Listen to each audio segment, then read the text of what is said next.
It's a great pleasure to welcome on stage our next presenter. He is a technology leader who has worked on complex digital transformation initiatives spanning business process re-engineering, business operations automation, application and enterprise solutions deployment. At Microsoft, he is the client technology lead for banking and financial services organizations in the enterprise commercial segment of Africa, driving the financial services industry strategy. He works at the forefront of Microsoft's digital transformation efforts for the businesses and drive the adoption of cloud apps and infrastructure, modern workplace solutions, and enterprise business applications. Ladies and gentlemen, please do make welcome on stage the technology lead financial services, Microsoft, Wole Odeleye. Make some noise.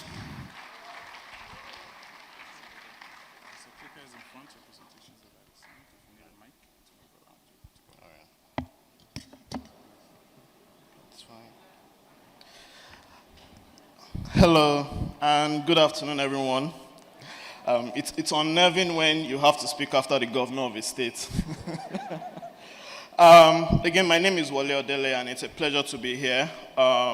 I would like to thank the leadership of Zenith Bank for inviting us to this session.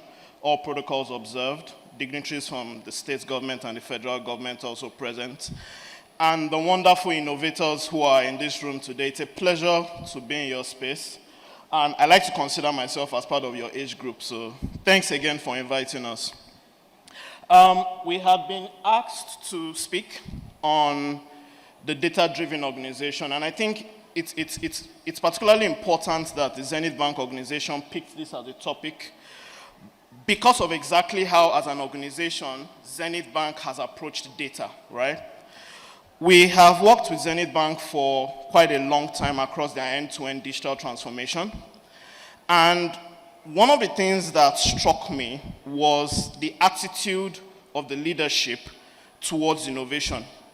Typically, what you find in financial services across this country, and even to be fair, in my experience, most industries I've consulted for, is that it is the lower ups who have to convince the leadership to take the initiative on innovation, transformation of any sort. But within Zenith Bank, it's actually the reverse. I remembered when sometime last year, we got an unexpected email from the Group MD of Zenith Bank. It was around 9 p.m. And he said, Microsoft, I want you people to come and talk to me about the cloud. And between 9 p.m. and the next day, we were scampering about trying to figure out, okay, what exactly is Zenith Bank trying to do? We knew they had started a cloud journey. We were working with them already on that.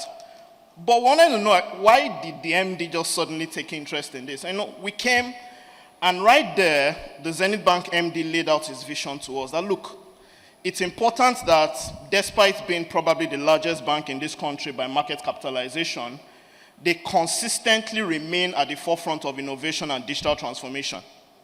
And it's very interesting because for you to say that you are about to become a data-driven organization, you have to understand the principles of the cloud. And those are some of the things that I am going to go into very soon. Now, first of all, I need to explain a few things. Today, the biggest rave in the world today is artificial intelligence. Everybody's talking about it. We are all big on ChatGPT today and even the new large language models that have been at play. But none of these things are new. The world has been on an AI transformation and a data transformation for at least 20 years. I know this because at Microsoft, we have been working with organizations like those of you in this room to build AI capabilities long before it even became popular in the world today. We have seen that the AI transformation didn't happen suddenly. There were some things that had been happening globally that we were not aware of, that we didn't pay attention to. The first being the explosion of data. Data exploded, why? Because of devices, mobile devices, because of social media. And then we then saw an explosion of the use of big data for analytics and statistical modeling. Now, we are in the era of AI where every single organization today is looking to use these AI technologies to differentiate themselves And I dare argue that for the innovators in this room, when you are building technologies for the future, it's important to realize that your ability to understand the impact that modern data services and AI has on not just your employees and your operations, but even your consumers, is what will be your major differentiator when you are requesting for investment from venture capital funds or when you are even trying to revolutionize your product. Now, moving on, something wrong with the slides. All right, can someone please help me with the slides? Now, moving on, there are a few things we've seen globally across the world today. First of all, across financial services, AI has become a predominant driver. We see organizations like Zenith Bank, for example, building digital assistants into electronic banking models and services going forward. We see customer experience transformation happening where we are using AI for the purposes of understanding consumer behavior to be able to identify the kind of products and services we position for them. All these changes are happening because the world is fast moving and we have to catch up with what the world is doing. We also need to ensure that in our decisioning, we are not basing our decision based on past ways of thinking, but we're futuristic in our thinking. We are thinking creatively around how can I leverage my data estate to be able to change the way I operate, the way I come through for my customers, and the way I operate as an organization. So, what are the key things we are seeing today? The first is that AI is going to become a key driver of transformation going forward in your organization. You cannot avoid it. It will differentiate you from your competitors. Secondly, a lot of organizations today are already using AI as part of their day-to-day services. Some of the fintechs who are seated here today and some of the popular fintechs we already use today already use AI to understand the kind of products and services that are best suited for us when we open their apps. We already interact with AI when we open our Instagram and Facebook and we have targeted advertisements pushed to us based on our browsing patterns. These things are already available today. They are not new. And then there is a massive ROI when you decide to drive robust insights across data and AI, because it is a technology and an initiative that pays for itself. And so again, I think I would really congratulate the Zenith Bank organization, because in this country, and during the period where we have partnered with them as Microsoft, they have been a forerunner in the adoption of machine learning and AI at scale to run group-wide transformation efforts. And I think we should give them a round of applause for that. Now, quickly, I'm going to speak about what we are doing as Microsoft in this space. As you are all aware, and with all the drama that played out this weekend, Microsoft is the largest player within the space of data and AI transformation in the world today. We extended our strength in that area through our partnership with OpenAI to build large language models into every single Microsoft technology that runs in the world and make it available for all our customers. We operate this as a very scalable technology stack that is available to be used in a cloud consumption format, so that organizations like you don't have to make heavy investments in sophisticated technology, sophisticated infrastructure to be able to actually begin to leverage AI in your services. And these are the kind of technologies that today, as we speak, banks like Zenith Banks, fintechs like Flutterwave are already using to enhance their competitive growth. And it's important because despite being the forerunners of both banking and fintechs respectively, they are constantly looking for opportunities to extend their competitive advantage. And that is how, as organizations, you should all think. Now, because of time, I would wrap up here. In your journey to become a data-driven organization, there are some fundamental things that are important, right? The first is executive sponsorship.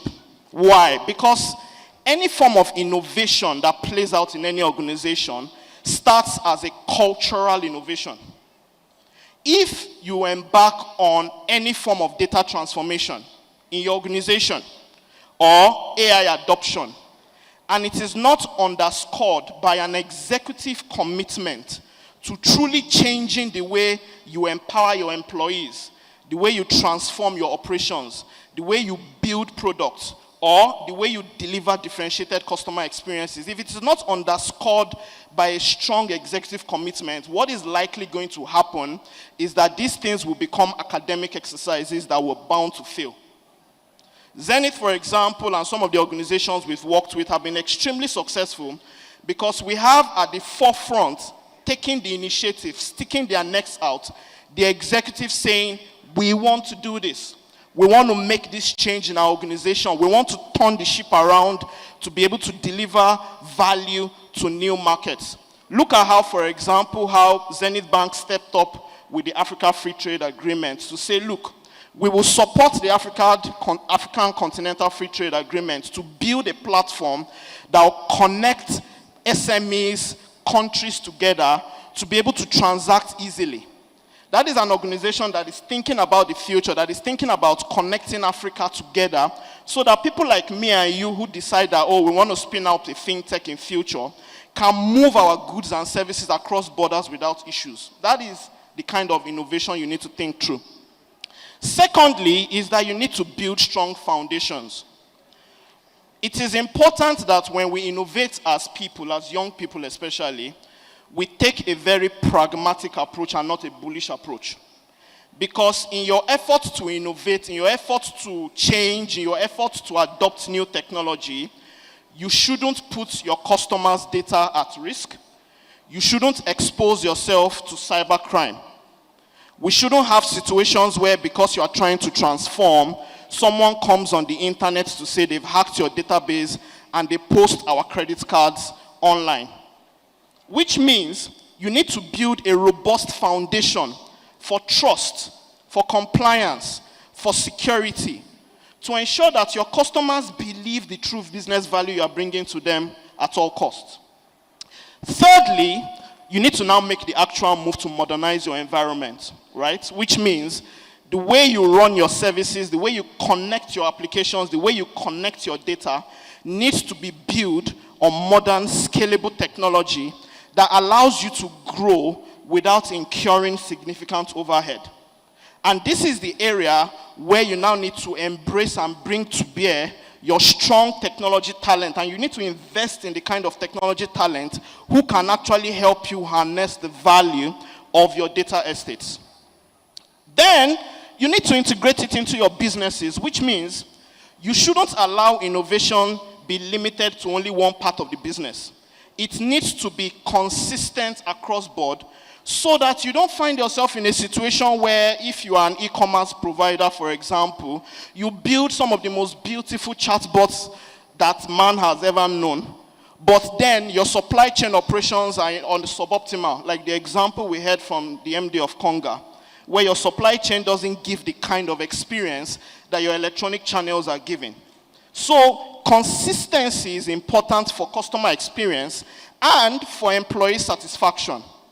And then you need to again go back to executive engagement, which is the leadership of the organization that is saying, we want to become a data-driven organization. We want to begin to embrace artificial intelligence, machine learning, analysis to drive our decision-making going forward.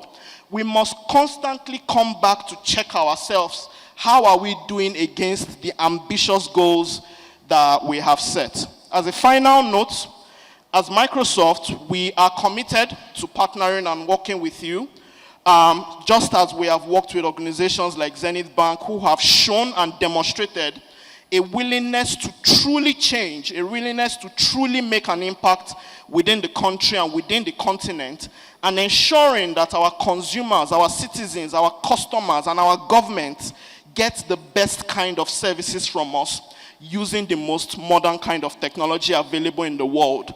And we are willing to support you in terms of training, in terms of building your digital capability, in terms of building your technology infrastructure to make you future resilient. Thank you again for inviting us, and do have a wonderful session ahead. Thank you.